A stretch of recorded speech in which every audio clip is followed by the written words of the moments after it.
Elbaf is one of the most anticipated arcs in One Piece, and it's one of the 3 locations that Oda's been hyping up throughout the entire series. The Strawhats have already visited Fishman Island and Wano, but I believe this third and last location, Elbaf, will surpass both of these in both importance and scale. We already know that Shanks and the Redhaired Pirates have claimed Elbaf as their territory, so they likely will be included in this arc. But I also believe that Elbaf is where the Cross Guild will finally strike, and where Zoro will have his fated rematch with Mihawk during a Davy Back Fight between 3 Yonko Crews. To explain why I believe this so strongly, we'll have to dive deep into how Oda crafts the themes and structure of the story in relation to the Elbaf storyline, and how this will lead to some of the most important matchups in the entire series. So hopefully by the end of this video, once we've laid out and connected all the pieces that make up the Elbaf arc, you'll be on board with this theory too. So let's dive into the main part of the prediction, which is that Elbaf will be a Davy Back fight between the Strawhat Pirates, Redhaired Pirates, and the Cross Guild. This may or may not sound like a bold take to you, because there are many other similar theories out there. And while I do think some of these theories are on the right track, and share some of the same ideas as me, I think they missed the mark because they aren't taking the narrative into account, which makes the prediction either way too radical or way too conservative. For example, some theorize that all 4 emperors will compete in a Davy Back fight. This is almost identical to my theory, except I don't think Blackbeard can be reasonably included in this type of arc without assassinating his character. Blackbeard is someone who does not even fight honorably in a war, so him competing in a pirate game is out of the question. Not to mention that it will be impossible to write Shanks and Luffy coexisting with this guy on the same island without them fighting him on the spot. Blackbeard is known for being treacherous, so him being central in an arc that seems to be all about honor would be out of place. Some even believe that Blackbeard will be the final villain in the entire series, so I think that he will have his own time to shine, 1v1 against Luffy in his own arc, but that's a topic for another video. Others theorize that Elbaf will only feature one other Yonko crew besides the Strawhats, perhaps just the Redhaired Pirates, and that the Cross Guild can be dealt with on another island on a different date. But after the Strawhats have fought 2 emperors in Wano and all 5 elders in Egghead, I don't think such small scale arcs would be very tense, and I'd expect Oda to condense as many storylines as possible if he wants to end the series anytime soon. Even before taking into account the themes and story structure, I think this theory of the Cross Guild and Elbaf makes sense just by laying out all of our pieces on the table, correlating each remaining plot point to the associated arc. The best plot point to go by is the one that is now nested within the Straw Hat and Cross Guild conflict, which is Zoro vs Mihawk. Now let's look at the possible places this fight can take place.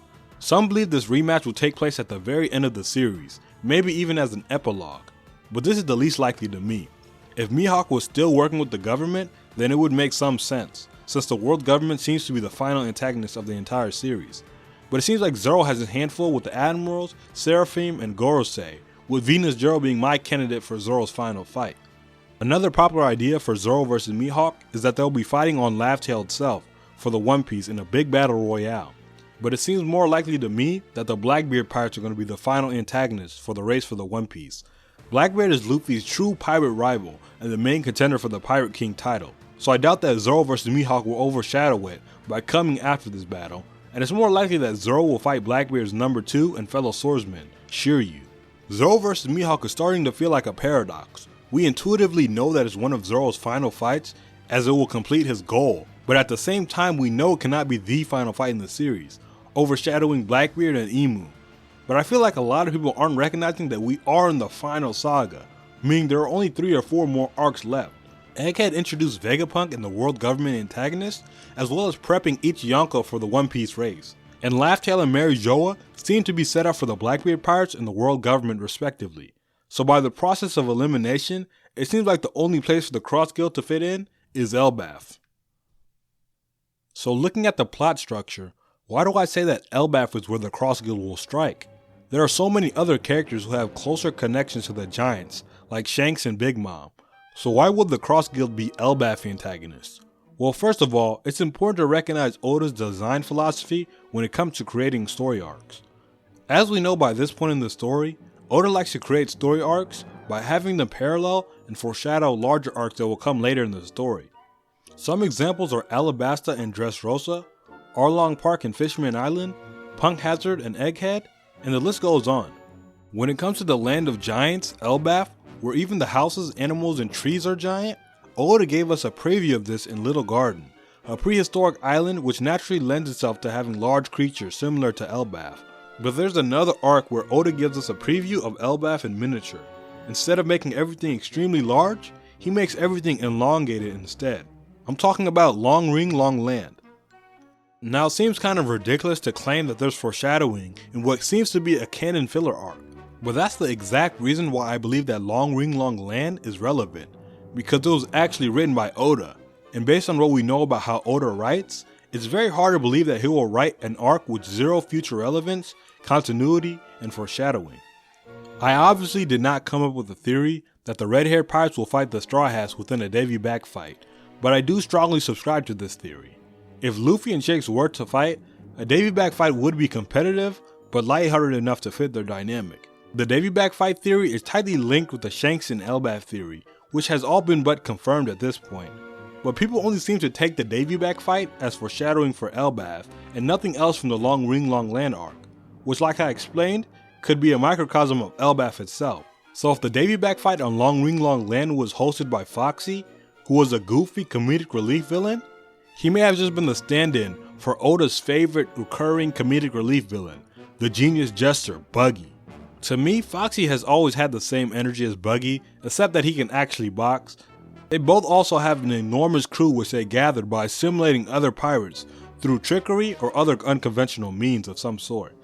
And when the Davy Back Fight started, it was the Foxy Pirates who set up the entire thing, which had a carnival aesthetic. I highly doubt that the Giants or Redhaired Pirates are going to set up the Davy Back Fight if it happens in Elbaf, so Buggy fits perfectly for this role, especially since he already has a circus aesthetic, which fits perfectly for this light-hearted pirate carnival. Before we can talk about the potential Davy Back Fight matchups, we have to discuss the Elbaf arc as a whole and who will be involved. Now when it comes to Kid and Elbaf, I'll say this, I have zero desire to see Eustass Captain Kidd in the story ever again. I know Oda has said that he intended Kid to be important to the story even before Law, so maybe Oda secretly loves Kid, but getting one shot by Shanks is a very funny way to show it. What we can say for certain is that Oda loves Shanks and shows it by constantly gassing him up. So maybe Kid jobbing to Shanks was this great importance that Oda was talking about. Who knows? But let's cope and say that this was just a setup for the great Kid comeback arc.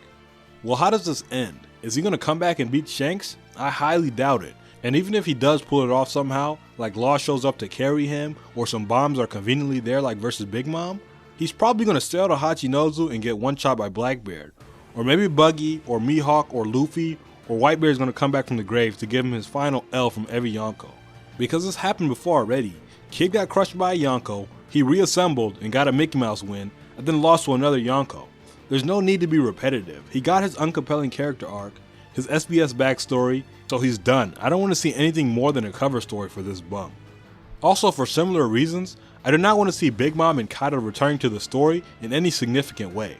Now, people always talk about Big Mom's connection to the Giants, but the Giants just straight up don't like her, and there's nothing else to it other than that warrants anything more than the Straw Hats getting a pat on the back for being part of the alliance that took her down. The problem with Big Mom or Kaido returning is that they're way too strong to not steal the relevance and attention from Elbaf villains or the other Yonko Crews.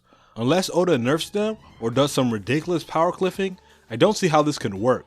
Also, like with Kid, I hate the idea of giving these characters a second shot at being compelling. Big Mom and Kaido had their own saga of 200 chapters, along with being built off of the entirety of the new world. If Oda couldn't do their characters justice in that time, then that's that. Big Mom had 2 entire arcs of being relevant, but she kinda came second in both. And Wano really wasn't good for her character or Kaido's either, if we're being honest. She's a better villain than Kaido in my opinion, but that's a separate video. The Grand Line is a Pirates tournament, and unfortunately Big Mom and Kaido lost in the play-in tournament. Now we're in the final saga, the Pirates playoffs. Kid and Law were eliminated in the first round, and so we're left with our final 4, the new Yonko. So I believe the story should stay loyal to this narrative design and focus on our main contenders for the One Piece. We know that the Redhaired Pirates are stationed in Elbaf, and the Straw Hats are headed there as soon as they make it out of Egghead. But what can bring the Cross Guild to Elbaf? Well, when it comes to the race to Laugh Tale, the Cross Guild are very behind when it comes to poneglyphs. The Straw Hats and the Redhaired Pirates, after looting Kid, should have all 3 discovered poneglyphs in their possession, leaving only one behind. The Cross Guild currently has 0, so if they're able to find the final poneglyph, they'll give them enough leverage to be able to bargain or wager in the Davy Back Fight against the other two factions for the completed set of poneglyph rubbings. This idea kinda goes against my current theory, that is, the man marked by flames and the keeper of the final road poneglyph is Monkey D. Dragon.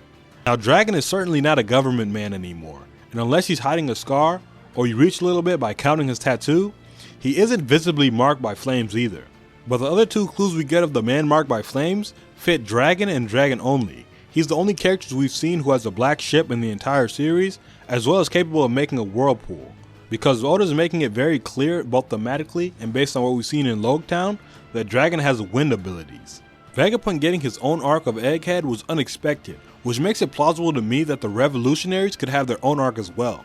And Oda's already hinted at a location known for its revolutions, and has been recently hinted to be the potential spot for the final road poneglyph, Vera. But at the same time, another candidate for the man marked by flames is actually a scholar and a former government man himself, and would have burn marks after the Ohara incident, which is Saul. So he may be the one who brings the last road poneglyph to the Elbaf storyline, which fits the other possible locations for the last poneglyph. As satisfying as it would be to see the two frauds, Dragon and Mihawk, finally get up and fight each other, I can't imagine the Cross Guild jacking the Revs before we get to Elbaf. If they were to make their moves, Dragon should get a dub over the government, and the Cross Guild causing another Impel Down breakout to fill their ranks would set them up better to contend as a Yonko crew. There are still other options of what the Cross Guild could bring to the table for the Davy Back Fight, including Buggy finally finding Captain John's treasure, which could be old poneglyph rubbings, or it can be a super rare mythical Zoan fruit which was taken from God Valley, which I think can play into the ending of Elbaf. In Egghead, it has been revealed clearly that the Redhaired Pirates will meet the Strawhats on Elbaf, and this is where Luffy and Shanks will reunite. Dory and Bragi are there to escort them after being retrieved by Oimo and Kashi, and it seems like Oda's bringing all of our giant allies we've had in the past to Elbaf, as Saul is there too, and we see that he sent Hajuden and his crew to retrieve the books of Ohara. Now Hajuden will be in Elbaf as well, either because of his connections to Saul, or because of the integration of his new giant warrior pirates into Dory and Bragi's original crew. But this also brings the possibility of the entire Grand Fleet being involved in Elbaf. We've already seen that Bartolomeo invaded the territory of the Redhaired Pirates and burned their flag, which Shanks is now aware of. So if the Grand Fleet shows up on Elbaf, then that would allow their captains to mend relations between the two crews as equals.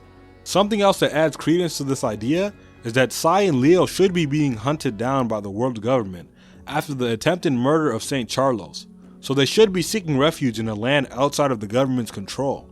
But because of the fact that the government has such little control in Elbaf, and the conflict seems to be centered around potentially 3 different Yonko crews, I don't think this is the incident of great proportions that the Grand Fleet are supposed to be involved with. It can also be similar to the Wano storyline, where the Straw Hats were accompanied by characters throughout the arc that were only tagging along because of their relevance in future arcs. So the Grand Fleet, along with whichever satellites of Vegapunk make it out of Egghead, could tag along. Bonnie could either be a part of the Straw Hats as an apprentice, or work with the revolutionaries, as she does have control over all the Pacifista, and she's the daughter of 2 of their commanders. And if Big News Morgans comes to Egghead to get his scoop, it may be the time for Vivi to rejoin the Straw Hats, as her adventure with the Giants in Little Garden was her first adventure when she first joined the crew. I personally would prefer if Elbaf was more of an intimate battle between core crews, but whether you prefer that or a more grand battle is up to personal opinion. As for the non-allied giants we might see on Elbaf, Loki has been brought up but shrouded in mystery, and being the Prince of Elbaf, it's likely that Oda is cooking up some story importance for him. Based on his namesake of being the Norse god of mischief, it's likely that he will serve an antagonistic role in the story, and possibly contrasting his honorable brother Thor. In Norse mythology, Thor is actually the enemy of the Jotun, which are often depicted as giants. Oda combines these ideas by making the Giants a race that is inspired by the Norse religion and culture. One of the most prominent themes that Oda is exploiting with the Giants is honor, as we see with Dory and Bragi, who had been in an honorable duel for over a century. So it would make sense to me if Thor was honored in Elbaf for his warrior spirit, similarly to how he's honored by the Aesir gods in Norse myth. Now Thor and Loki aren't actually brothers in Norse myth like in Marvel, but we're starting to see that Oda takes inspiration from modern media as much as he does from mythology, and we know how much he loves creating royal families for most kingdoms we visit. For example, we can have the ruling king Odin based on the Norse Allfather, and perhaps Sif could be the obligatory princess of the arc. Between Baldur, Heimdall, and Frigg, there are so many giant characters Oda can create from the Elbaf story based on Norse myth. Even Shanks is theorized to be based on the war god Tyr. Using this inspiration of Norse mythology, it allows us to predict the characters and themes that will make up the Elbaf arc.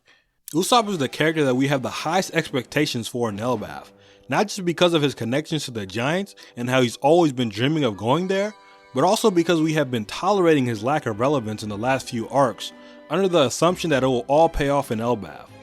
I'm not sure if Ussop will leave Elbaf with his dream of being a brave warrior of the sea completely checked off, because this type of goal is so undefined, it can only be definitively achieved if he died accomplishing it. But I do think that he could and should definitely have his most drastic character development in the series within the Elbaf arc. We see that Ussop progressively becomes more brave throughout the entire story. He first stands up for himself in Arlong Park, and then for his captain in Alabasta.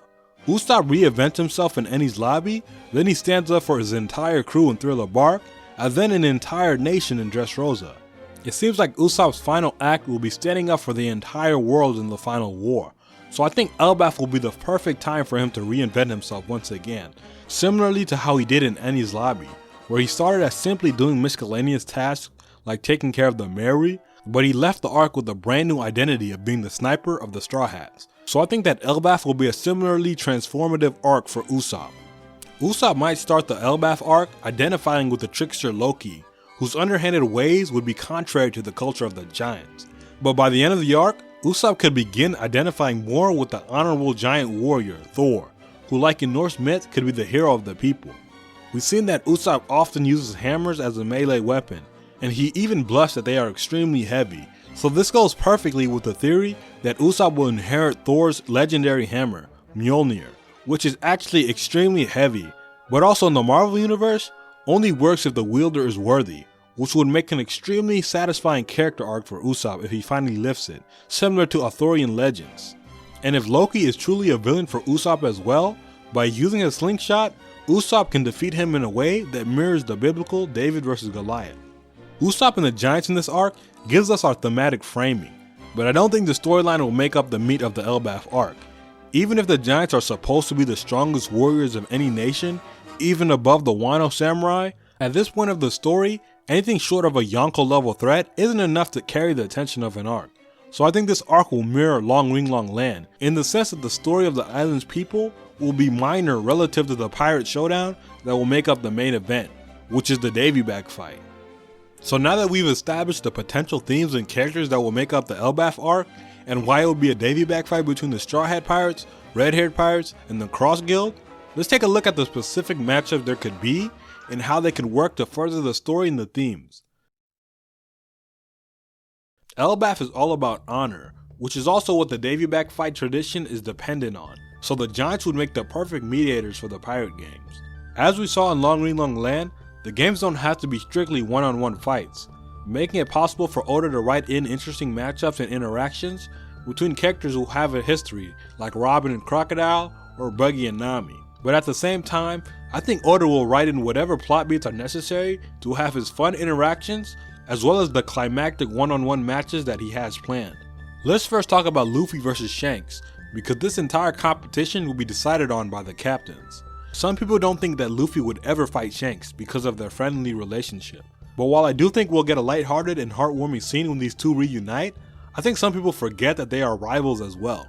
It's easy to forget this because Luffy announces his rivalry with Shanks in chapter 1, when he was just 7 years old. In fact, Shanks only gives Luffy his signature straw hat after Luffy changes his mind about joining Shanks' crew and declares that he will assemble a crew that surpasses Shanks'. Shanks asks Luffy to return his hat once he's become a great pirate, which Luffy undeniably is now as an emperor. You could argue that Luffy returns the hat after a friendly encounter, but narratively, the most interesting way this could happen is Luffy actually demonstrating that his crew is better through an honorable battle, which just adds credence to the Davy Back Fight in Elbaf theory. As for the actual fight, I think it will be a test of Luffy's skills so far, especially Haki, as it is Shanks' forte. Luffy can learn alternative Conqueror's Haki applications, and Shanks could probably exhibit some super high level non-sword Haki techniques, which can allow his rivalry with Mihawk to continue without invalidating his title. An honorable Davy Back Fight against a more experienced crew is a great chance for Oda to level up all of our Straw Hats, which leads directly to our next matchup, Ussop vs Yassop. This would be our very first sniper battle in the series, and a great chance for Ussop to finally develop his observation haki and to progress his skills as a sniper, as he's fighting likely the best sniper in the world right now, which is Yassop. But this can also be a chance for Ussop and Yassop to air out their dirty laundry as father and son.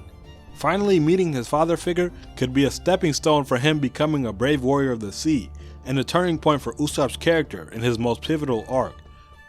Now this one doesn't seem so obvious, but I believe that Sanji will fight Beckman. Now for those who aren't convinced that Zoro will fight Mihawk and Elbaf, it might seem weird that Sanji will fight the number 2 of the Redhaired pirates.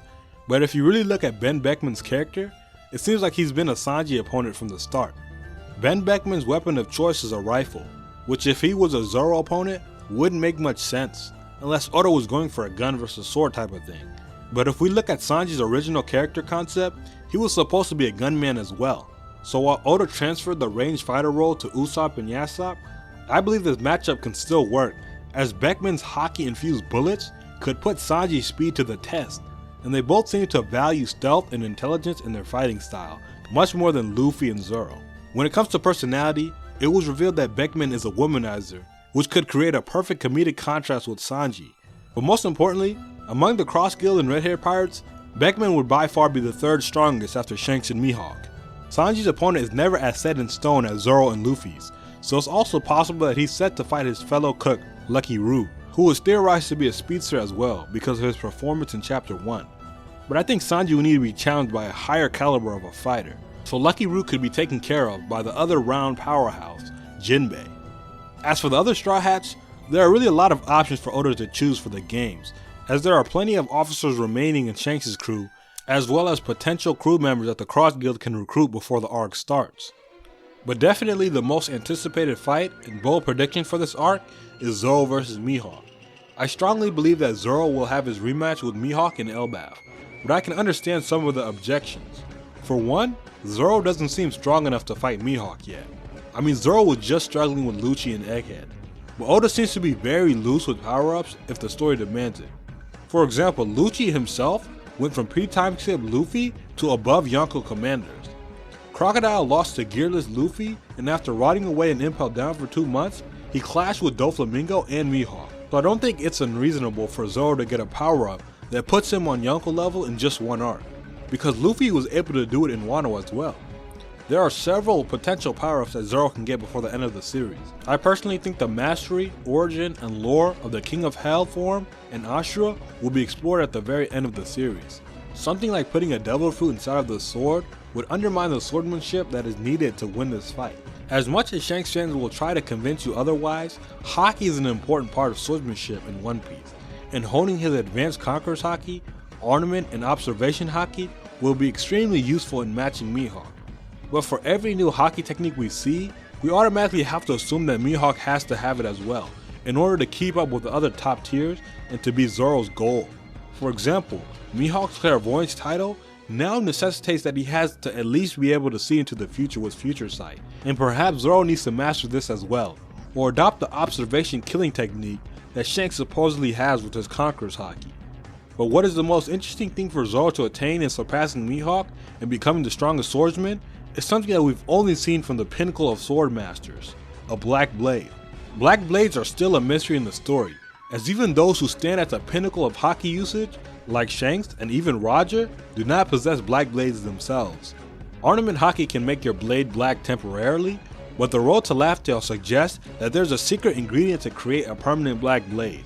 Shanks fanboys often argue that Shanks isn't a swordsman to try to weasel him out of Mihawk's title of being the world's strongest swordsman, but I think there's a morsel of truth to this when discussing black blades, because I think that Oda has written pirates who use swords, like Roger, Rayleigh, and Shanks, differently from swordsmen who live and die by the blade and the art of swordsmanship.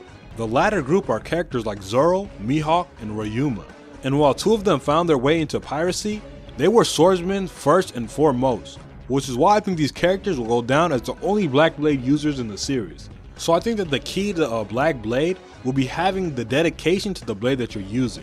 Those with great haki, who use their blade simply as a tool, will naturally only be able to turn their blade black with haki temporarily. For those who dedicate their lives to the blade, whose blade are an important part of who they are, naturally will be able to eternally turn their blades black. This theory may seem a little esoteric and out there, but a lot of Zoro's power-ups are like that, the same way he improves against Mr. One or against Kaku. So for that reason, I think the Wado Ichimonji, Kuina's sword, in which both her and Zoro's dream of becoming the strongest will reside in. I think that is what it takes to turn your blade black. That is what it takes for Zoro to beat Mihawk, and that is what it takes for Zoro to become the world's strongest swordsman. I'm pretty confident Elbaf is where we'll get this duel, especially since the theme of honor is so embedded within Elbaf culture and Zoro and Mihawk's idea of swordsmanship. While becoming the world's strongest swordsman is Zoro's main goal, it's on about the same level as Luffy's goal of surpassing Shanks, given that Mihawk is Shanks' rival. Mihawk even tells Luffy that his dream of becoming a pirate king is above Zoro's dream, and I think that creates a very clear hierarchy where Luffy's secret dream sits at the very top. But maybe your contention with this theory is that Zoro and Luffy will be on the same level in the same arc, which at this point in the story does seem pretty ridiculous, but this hasn't always been the case. Back in the beginning of the story, you could argue that Zoro was equal or even stronger than Luffy at certain points. He was already more feared and well known than Luffy in his introduction, and defeated the first main villain, Axe Hand Morgan, and by his reaction, it seems as if a healthy Zoro could beat Arlong as well. Whiskey Peak made this comparison explicit, with Oda basically telling us that these two are equal enough where they would have to fight to determine who was actually stronger. Some Zoro fans would actually argue that he was equal to Luffy up until even Thriller Bark, but once the Grand Line started rolling, Luffy's gap started to widen, especially when he unlocked his gears. The gap between the Yonko and their first commanders only exacerbated this gap even further, which makes you think that Zoro will never be on Luffy's level again. But let me ask you this, when do you think Oda wrote Luffy reuniting with Shanks? Or Zoro vs Mihawk? Or the Elbaf arc as a whole? Of course these things haven't happened in the story yet, but don't you think that Oda knew how these things were going to conclude from the start? The same way that Oda knew what the One Piece is even before he drew chapter 1. Let's really look at the main players in this Davy Back fight. There's Luffy, Zoro, Shanks, Mihawk, and Buggy. Besides Shanks and Zoro, all 5 of these characters have a unique dynamic with each other and were introduced within the first 50 chapters. Even the location of Elbaf, although it was introduced later in the Grand Line, can be reasonably assumed to be the first arc that Oda came up with. Not just because it may feature all of these core characters, but because Oda himself stated that One Piece was inspired by a Viking cartoon he watched as a child, which fits Elbaf perfectly. Before the Wano arc started, if he told the fanbase that not only Kaido will be defeated, but he will be defeated by Luffy alone, and that Big Mom will show up and be defeated as well, you'd be laughed out of the room and told that you were overestimating what can happen in a single arc. I think when it's all said and done, compared to the Elbaf arc, the Wano arc will seem like filler.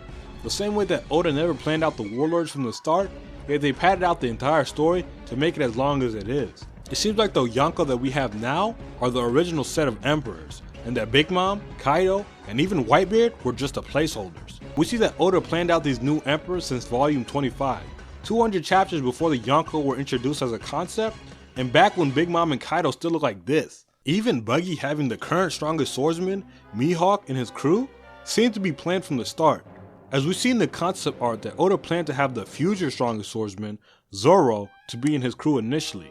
This is an abandoned story beat, but in Oda fashion, will be a form of foreshadowing this important duo of Buggy and Mihawk, who actually complement each other extremely well narratively. Mihawk is an extremely powerful and honorable opponent, but he doesn't really have any strong motivations tethering him to the story. Buggy, on the other hand, is very ambitious, but is the funniest and most entertaining when he succeeds despite his weakness. You take these two characters and add the cunning and scheming crocodile as the foundation, and you have an interesting and dynamic faction in the story. And when you take this faction and involve them in a conflict between two other factions, which all have interesting histories and dynamics with each other, while placing them in a setting that will bring out the competition, that will lead to a lighthearted yet high stakes, a large yet intimate, a fun yet still meaningful of a story arc. Now how will this all end? As funny as it would be to see if Buggy pulled out a W, I think it will end with the obvious result of the Strawahat Pirates winning the Davy Back fight and proving themselves to be the strongest pirate crew, ready to take on Laugh Tale. The obvious result for the prize would be the completed set of the road poneglyphs, given that the Man Marked by Flames plotline is sorted out by then. We know that the treasure tree Adam is on an island which has had endless wars, which fits in line with Warland Elbaf. And with the reference to Genesis, it's likely that this tree along with the Sunlight Tree Eve are the bearers of the devil fruits. Now perhaps the Adam tree doesn't bear fruit, as male trees usually don't, and it was Eve who first took the forbidden fruit. But this would be a great time for Oda to introduce this concept, and if the Giants or one of the Yonko Crews wagered the mythical Zoan fruit for the Davy Back Fight, this could be an interesting parallel to the God Valley games.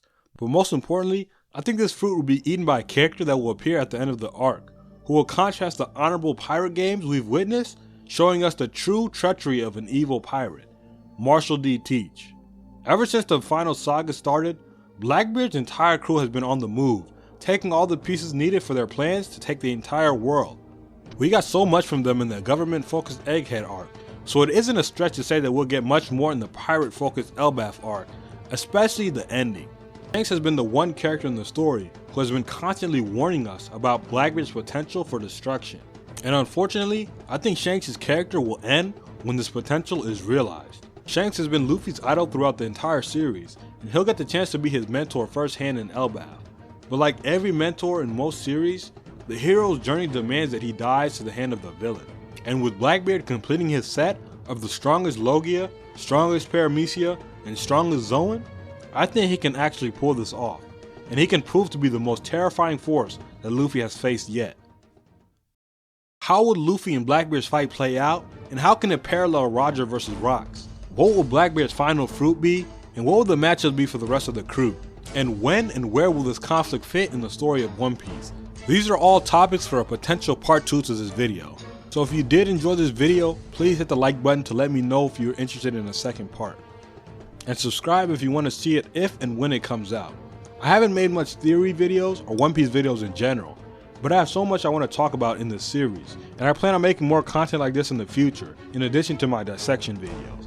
So let me know what you think in the comments, and who do you think will be involved with Elbaf, and how will it end? And with that, I'll see you in the next video.